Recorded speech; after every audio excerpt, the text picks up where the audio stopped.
He didn't just survive being struck by lightning once, not twice, not even 3 times. It happened 7 times, and somehow, he walked away. But the real story? It's way stranger than that. Roy Sullivan wasn't just any park ranger. He was a quiet, rugged man who spent his life in Virginia's Shenandoah National Park. He loved solitude, mountains, and storms. Unfortunately for him, the storms loved him back. It started in 1942. Roy was 30 years old, patrolling a remote area when a thunderstorm rolled in. He took shelter in a brand new fire lookout tower. Unlucky move. The tower hadn't yet been fitted with a lightning rod.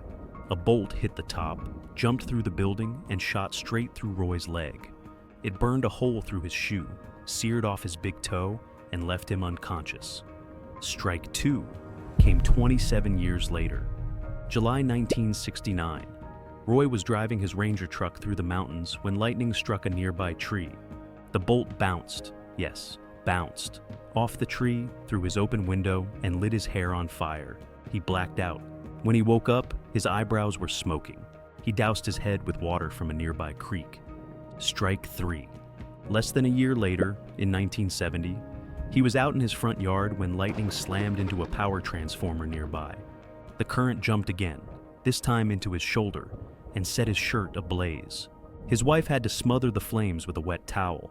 Roy reportedly muttered, "Not again," as the smoke rose off his back. By now, people were noticing a pattern, and not in a good way.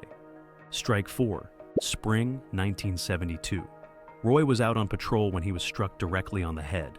The bolt seared a strip down his scalp, knocked him to the ground, and set his hair on fire for the 2nd time.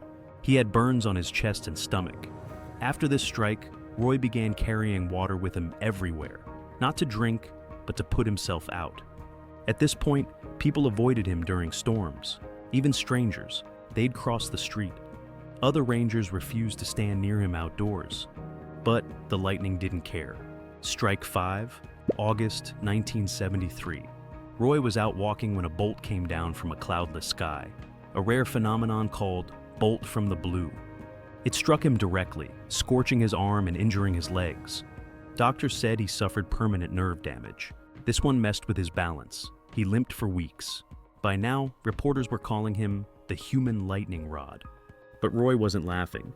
He told one paper that he could feel the strikes coming, a metallic taste in his mouth, the hairs on his arms standing up like static before the blast.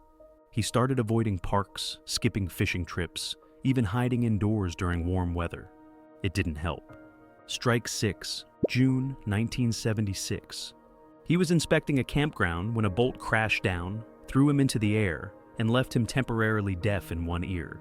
It scorched his ankle and left burn marks across his abdomen. Roy was 64 years old at this point. Most people would have given up, not him. Strike 7, June 25, 1977. Roy was fishing alone near a pond. A storm rolled in. Before he could pack up, boom, another direct hit. Burns to the chest and stomach, partial hearing loss, thrown into the water. But somehow, again, he survived. This made him the most lightning-struck person in verified human history. The odds of being hit once are around 1 in 15,000. The odds of 7 separate documented strikes, 1 in 10 octillion. That's a 1 followed by 28 zeros. And Roy beat them. Quick break. We make videos about real stories that sound made up. From survival to strange true events, if it actually happened and it's unbelievable, we cover it.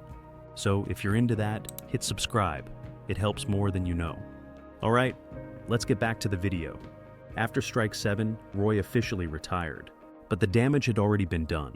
And not just physical. He said people avoided him like the plague. He lost friends. His second wife reportedly left him, not because of personal issues, but because she believed he was cursed. Roy himself believed something was after him. He once told a journalist, "I'm just a man, but the clouds know where I am." And then, the strangest twist of all. In 1983, Roy was found dead in his home, gunshot wound to the head. He'd taken his own life at age 71. Beside him were open love letters addressed to a woman who had rejected him.